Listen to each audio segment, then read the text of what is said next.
Hello, welcome to season buds. நம்ம இன்னைக்கு பார்க்க போகிறது புளிச்சை கீரை கடையல். எப்படி செய்கிறதுன்னு பார்க்கலாம் வாங்க. இப்போ வீடியோக்குள்ளே போகலாம்.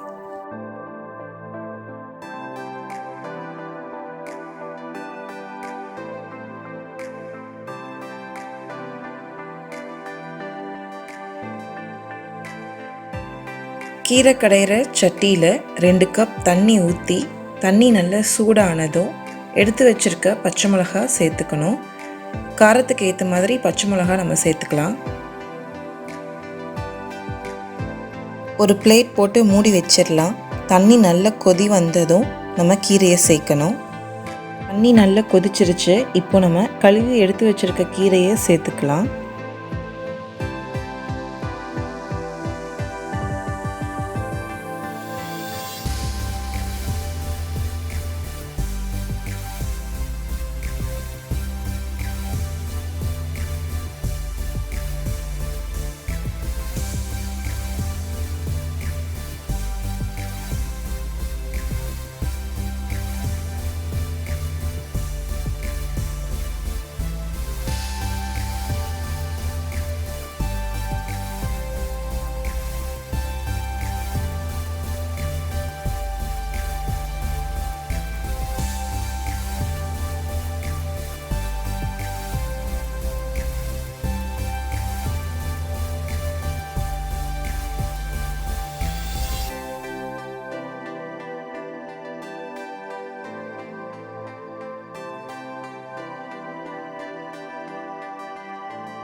தண்ணி சூடாக இருக்கிறதுனால கீரையோட கலர் சேஞ்ச் ஆயிரும். நம்ம கீரையை நல்லா கிளறி விடணும். அப்போ தான் எல்லா கீரையும் நல்லா ஈக்குவலாக குக் ஆகும். இப்போ ஒரு பிளேட் போட்டு மூடி வச்சிடலாம். 5லேருந்து 10 நிமிஷம் நல்லா கீரை குக் ஆகணும்.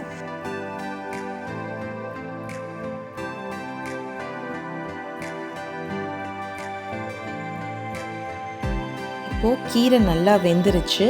கீரை கொதித்த தண்ணியை நம்ம தனியாக வடிகட்டி எடுத்து வச்சிடணும். ஏன்னா கீரை நமக்கு அப்போ தான் கெட்டியாக கிடைக்கும். இல்லைன்னா நம்ம கடைசியாக கூட அந்த கீரை தண்ணியை ஆட் பண்ணிக்கலாம். கீரை நல்லா தண்ணியாக இருக்கும் போது கடைஞ்சோம் அப்படின்னா நமக்கு கடையை நல்லா வாட்டமாக வராது. அதனால் நம்ம தண்ணியை இப்போவே என்ன பண்ணலாம்னா பிரித்து எடுத்து வச்சிடலாம்.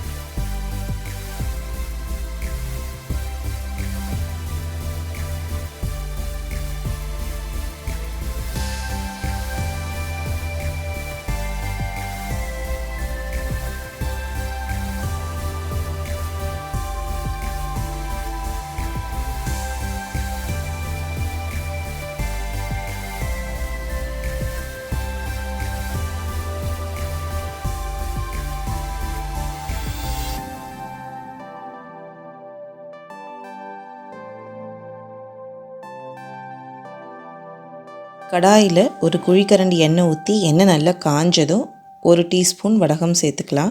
வடகம் இல்லாதவங்க கடுகு, ஜீரகம், வெந்தயம், கருவேப்பிலை போட்டு வதக்கிக்கலாம். நல்லா வதங்கினதும் புளிச்சக்கீரைக்கு நம்ம புளி சேர்க்க தேவையில்லை. சப்போஸ் புளிச்சக்கீரையில் அந்த அளவுக்கு புளிப்பு இல்லை அப்படின்னா நம்ம ஒரு அரை நெல்லிக்காய் அளவு புளி சேர்த்துக்கலாம். அதை எண்ணெயில் வதக்கும் போதே சேர்த்துக்கிட்டா நமக்கு கடையும் போது நல்லா ஈஸியாக இருக்கும். புளி சேர்க்கறது ஆப்ஷனல் தான், வேணும்னா சேர்த்துக்கலாம். நான் இங்கே புளி ஒரு அரை நெல்லிக்காய் அளவு சேர்த்துருக்கு.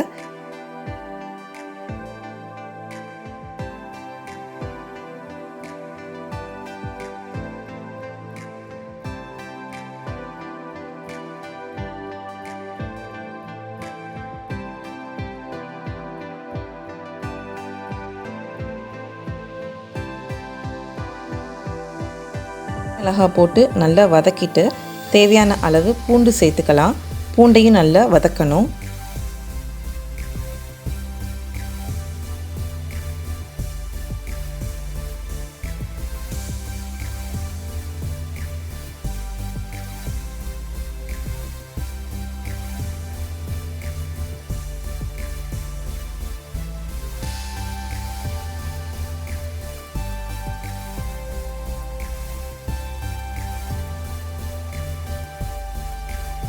பூண்டு நல்லா வதங்கினதுக்கப்புறம் நம்ம எடுத்து வச்சுருக்க வெங்காயத்தை சேர்த்துக்கலாம்.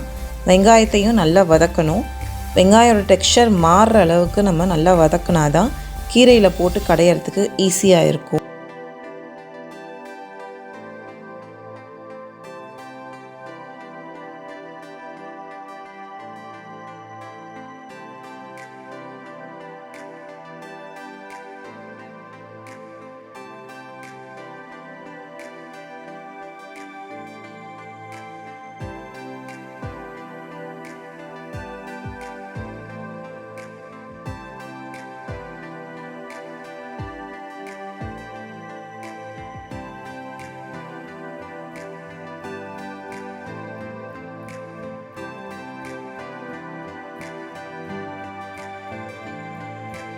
இப்போது வதக்கி வச்சுருக்க வெங்காயம் பூண்டை நம்ம கீரையோடு சேர்த்துடலாம்.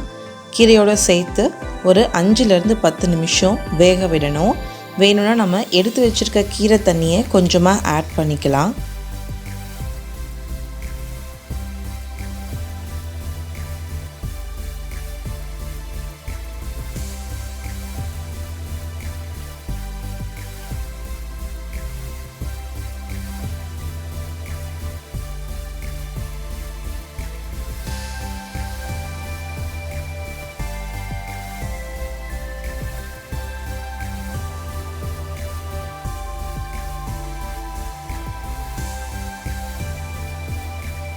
இப்போது தேவையான அளவு உப்பு சேர்த்துக்கலாம். உப்பு சேர்த்துட்டு நல்லா கிளறி விடணும்.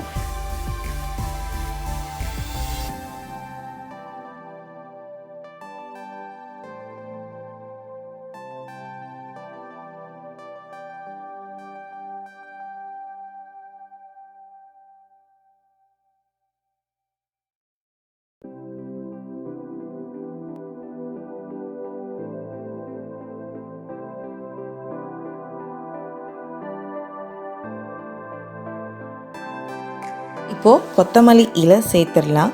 இது ஒரு எக்ஸ்ட்ரா டேஸ்ட்டுக்காக தான் நம்ம சேர்க்குறோம். இல்லை வேண்டான்னா நம்ம ஆப்ஷனலில் வச்சுக்கலாம். இது நெசசரி கிடையாது சேர்க்கணுன்னு.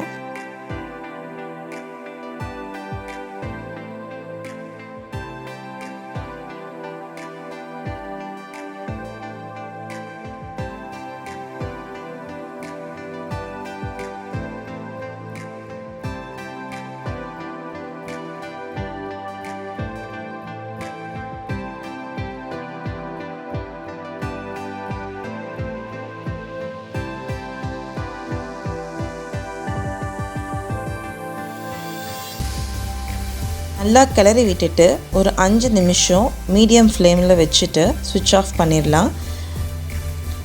சூடு கொஞ்சம் குறைஞ்சதும் நம்ம மத்தில் போட்டு கடையலாம். மத்து இல்லாதவங்க மிக்ஸி ஜாரில் நல்லா ஆறுனதுக்கப்புறம் அரைக்கணும். சூடாக அரைச்சோன்னா எல்லா பக்கமும் உங்களுக்கு ஸ்ப்ரெட் ஆயிரும். புளிச்சை கீரை கடையல் இப்போது ரெடி.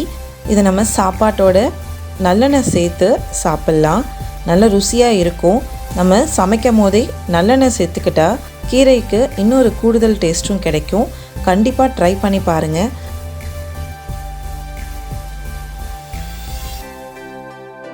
இந்த ரெசிபி உங்களுக்கு பிடிச்சிருந்ததுன்னா மறக்காமல் ஷேர் பண்ணுங்கள், கமெண்ட் பண்ணுங்கள் அண்ட் சேனலை சப்ஸ்கிரைப் பண்ணுங்கள்.